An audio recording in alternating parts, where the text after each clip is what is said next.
সম্মানিত অডিয়েন্স, আপনারা দেখতে পাচ্ছেন সিঙ্গাপুর মার্লিয়ান পার্ক।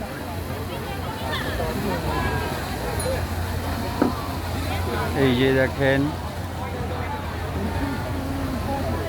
শিপ বিল্ডিং, ওই পাশে আছে এই যে সিঙ্গাপুর ফ্লায়ার, এই পাশে আছে এই যে আকর্ষণীয় বিল্ডিংটা, এই পাশে আছে সিঙ্গাপুরের সেরা উচ্চতা সম্পন্ন বিল্ডিং, এ পাশে এক্সপ্লানেড বিল্ডিং, এ পাশে ফ্লাটন হোটেল। আসলে এগুলা কি এসব জানতে হলেই আপনার থাকতে হবে ভিডিওটার সঙ্গে। মার্লিয়ন পার্ক সিঙ্গাপুরের অন্যতম বিখ্যাত প্রতীক, জাতীয় প্রতীক। এটা সিংহ এবং মাছ আকৃতির ভাস্কর্য, মূলত তারা এর দ্বারা বোঝায় সিংহ এবং সমুদ্রের শহর। এই যে সিংহ এবং এই যে সমুদ্র আর এই যে আছে সব পরি। যাই হোক, একটু বিনোদন নিলাম। আসলে এই স্থাপনা সম্পর্কে আপনাদের একটু জানিয়ে রাখি। 1972 সালে এই মার্লিয়নটা স্থাপিত হয়। এর ডিজাইন করেন ফ্রেসার ব্রুনার। মাননীয় তৎকালীন প্রধানমন্ত্রী লি কুয়ান ইউ এটা উদ্বোধন করেন। এর উচ্চতা হচ্ছে 8.6 মিটার, 8.6 মিটার। এর ওজন হচ্ছে 70 টন। এই যে মার্লিয়নটা দেখতে পাচ্ছেন, এই যে দেখেন বিভিন্ন ভঙ্গিমায়। এটা নির্মাণ করতে ব্যয় হয়েছিল 7.5 মিলিয়ন সিঙ্গাপুর ডলার। আপনারা দেখেন 1997 সালে এক্সপ্লানেড ব্রিজ, এটা হচ্ছে এক্সপ্লানেড ব্রিজ। এই ব্রিজটি 1997 সালে নির্মাণ করা হলে দূর হতে এই মার্লিয়নটা দেখা যাচ্ছিল না। কেন? এটা এই যে ছোটো আকৃতির যে বিল্ডিংটা দেখছেন, ওটা এই ব্রিজটার ওই পাশে ছিল, বিপরীত পাশে। তখন তো আর এটা দেখার কোনো প্রশ্নই আসে না। পরে 2002 সালে ওখান থেকে 120 মিটার দূরে সরিয়ে এনে এই জায়গায় স্থাপিত করা হয়। 2009 সালে বজ্রপাতের কারণে এই বিল্ডিংটা কিছুটা ক্ষতিগ্রস্ত, এই মার্লিয়নটা কিছুটা ক্ষতিগ্রস্ত হয়, মাথায় আঘাত লাগে। 2009 সালে 28 ফেব্রুয়ারি দুপুরবেলা এখানে প্রচুর শিলাবৃষ্টি হয়, ঝড় বজ্র বৃষ্টি হয়। $85,000 খরচ করে 2-3 সপ্তাহে মানুষের জন্য আবার দেখার সুযোগ করে দেওয়া হয়। আসলে এই যে সাগরের উপকূলে এত সুন্দর আকর্ষণীয় একটি স্থাপনা, এটা মূলত মন ছুঁয়ে যায়। আসলে এখানে দেখার মতন কি আছে বুঝলাম না, এটা কি এমন কিছু। এমন একটা মার্লিয়ন আগে সন্তোষায় ছিল, কিন্তু সেটাও এখন আর নাই ওখানে। মানুষের কেন এত উপচে পড়া ভিড়? আসলে মানুষ আসে দেখতে, তাই আমরাও আসি। এখানে এমন কোনো পর্যটক নেই যে আসার পরে এখানে তারা ছবি তুলতে না আসে।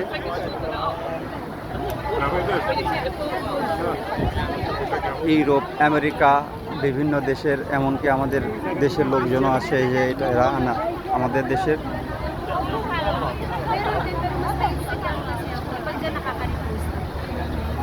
আসলে দেখতে পাচ্ছেন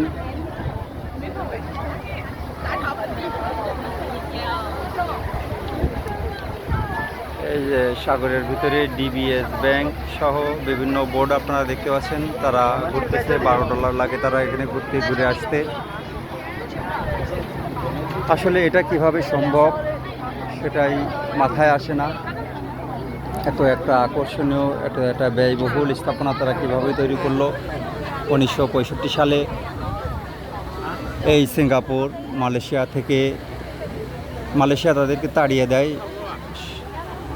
মানে 1963 সালে যখন ব্রিটিশরা সিঙ্গাপুর শাসন করত, তখন তারা চলে যাওয়ার পরে 63 সালে তখন এরা মালয়েশিয়ার সাথে যুক্ত হয়, কারণ তখন মাছ ধরা ছাড়া এদের আর কোনো জীবিকা নির্বাহের রাস্তা ছিল না। সেই জাতিটা 1963 সালে মালয়েশিয়ার সাথে যুক্ত হবার পর 1964 সালে ইন্দোনেশিয়া মানে মালয়েশিয়া দোষারোপ করে ইন্দোনেশিয়াকে, চায়নার দোষটা তেমন একটা দিতে পারেনি, ফিলিপিনদের দোষ দিয়ে জাতিগত দাঙ্গা সৃষ্টি করে। তখন 1965 সালে তারা সেপারেট করে। সেদিন টেলিভিশনে তৎকালীন রাষ্ট্রপ্রধান যিনি হয়েছিল রাজনৈতিক নেতা টেলিভিশনের সামনে এসে কেঁদেছিল যে আমাদের জীবিকা নির্বাহের কোনো সিস্টেমে কোনো রাস্তা নেই, আমরা কিভাবে খাবো আর এই জাতিটাকে কিভাবে গঠন করবো, তিনি কেঁদে দিয়েছিলেন। তা সেখান থেকে দেখেন 1965 সাল আসলে মালয়েশিয়ার সাথে সিঙ্গাপুরের কোনো যুদ্ধ হয়নি। সেই জেলে পল্লী থেকে কিভাবে একটা দেশ এই রকম রূপকথার দেশ হয়, আর সেই দেশে এইরকম বিশ্বের পরীরা এসে, যাই হোক এটা একটু মজা করে বললাম, বিশ্বের ধনী ধনী রাষ্ট্রের নারীরা এসে এখানে আনন্দ নেয়, এটা কিভাবে সম্ভব? আসলে সম্ভব। আমাদেরও সমুদ্র আছে, আমাদেরও সাগর আছে, আমরাও এভাবে ইচ্ছা করলে করতে পারি। আমাদের দেশটাও এভাবে এগিয়ে যাক, চোর ডাকাতগুলো নিপাত যাক, সুন্দরভাবে রাষ্ট্র পরিচালিত হোক। এখন আপনি আমি ফেসবুকের মাধ্যমে এটা বলতে পারবো সেটা বলতে পারবো, কিন্তু রাষ্ট্র যারা পরিচালনা করবে তাদেরকে বুঝতে হবে যে আমরা কি বলি। আসলে আমরা ফেসবুক, টুইটার, ইনস্টাগ্রামে আমরা বললেই তো আর হবে না। রাষ্ট্র কোনো দিন ফেসবুক, টুইটার, ইনস্টাগ্রাম দিয়ে পরিচালিত হয় না। একটা সুনির্দিষ্ট অবকাঠামো আছে। আমরা চাই সুন্দরভাবে রাষ্ট্রটা পরিচালিত হোক, চোর বাটপারগুলো নিপাত যাক, সুন্দর ধারায় সুশৃঙ্খলভাবে, যেখানে আমাদের দেশটা সুন্দর হয়, এই রকম একটা দেশ আমরা গড়ে তুলতে পারি। তারা যদি পারে, আমরা কেন পারবো না? আসলে মানুষের অসাধ্য কিছু নাই, আমাদের উপরে ওঠার সমস্ত কিছুই আছে। এইভাবে দেশ গড়ে তোলার সমস্ত কিছুই আমাদের পক্ষে সম্ভব, আমরাও পারি। শুধু আমাদের ইচ্ছা থাকতে হবে, আমাদের কাজকর্মগুলো সেভাবে হতে হবে, তাহলেই আমরা পারবো। এই যে দেখতে পাচ্ছেন সিঙ্গাপুরের মার্লিয়ান, এখানে উপচে পড়া মানুষের ভিড়, দর্শনার্থীরা কীভাবে আসছে দেখছেন।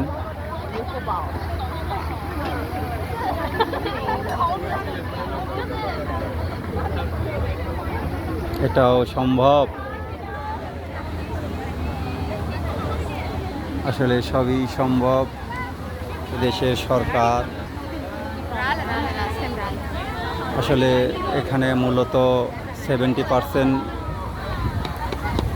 চাইনিজ। এই যে দেখছেন চাইনিজ,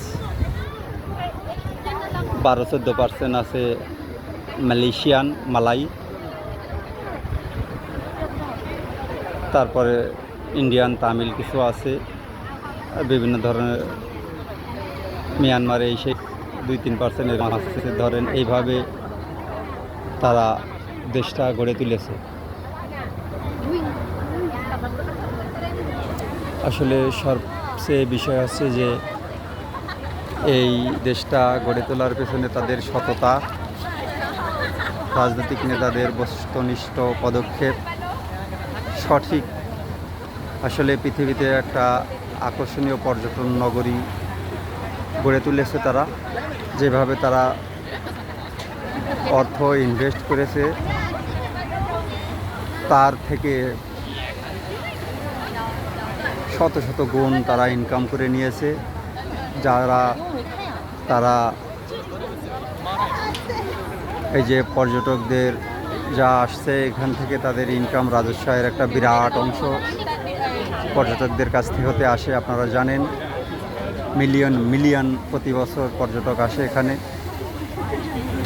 প্রতিদিন কয়েক হাজার পর্যটক আসে। তা বুঝতেই পারছেন কেন তারা এত বিখ্যাত। রাষ্ট্র পরিচালনার মূলনীতি যদি সততা হয়, রাষ্ট্র পরিচালনার মূলনীতি যদি জনস্বার্থে হয়, তাহলে এমনই সুন্দরভাবে দেশ গড়ে তোলা সম্ভব। যাই হোক, এখানে কোনো রাজনীতি না, এখানে নিরপেক্ষভাবেই কথা বললাম, কারণ আমরাও চাই আমাদের দেশটা এমন সুন্দর হোক, আমরাও চাই আমাদের দেশটা এমন সুন্দর নিরাপদ হোক। এই যে মেরিনাতে প্রত্যেক দিন কমপক্ষে 50,000 পর্যটক আসে, কই এখানে তো কারো মোবাইল চুরি হয় না, এখানে চুরি করা যাবে না।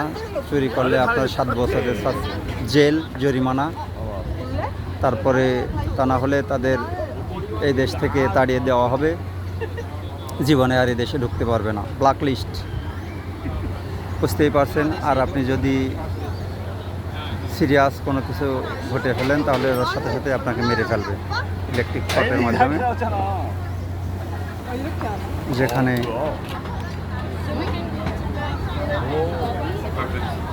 গুরুতর অপরাধ ঘটালেই ফাঁসি, ছোটোখাটো অপরাধ করলে, তবে নারীদের ব্যাপারে কোনো কিছু তারা বরদাস্ত করবে না। একটা নারীর সামান্য যদি আপনি একটা নারীর দিকে তাকান দৃষ্টিকটুভাবে, তারা নারীটা মনে করে পুলিশ কল করলেই আপনার চামড়া তুলে ফেলবে এবং এই দেশ থেকে পাঠায় দেবে। বেত্রাঘাত, ইলেকট্রিক শক, 2টা 3টা, একটা মেরে দিলে ধরেন আপনার জীবন পঙ্গু, কয়েক বছর লাগে সেটা শুকাতে। সুতরাং বুঝতেই পারছেন সিঙ্গাপুর মেরিনা বে দেখলেন। আল্লাহ হাফেজ। ভিডিওটি অপরকে দেখার সুযোগ করে দেবেন।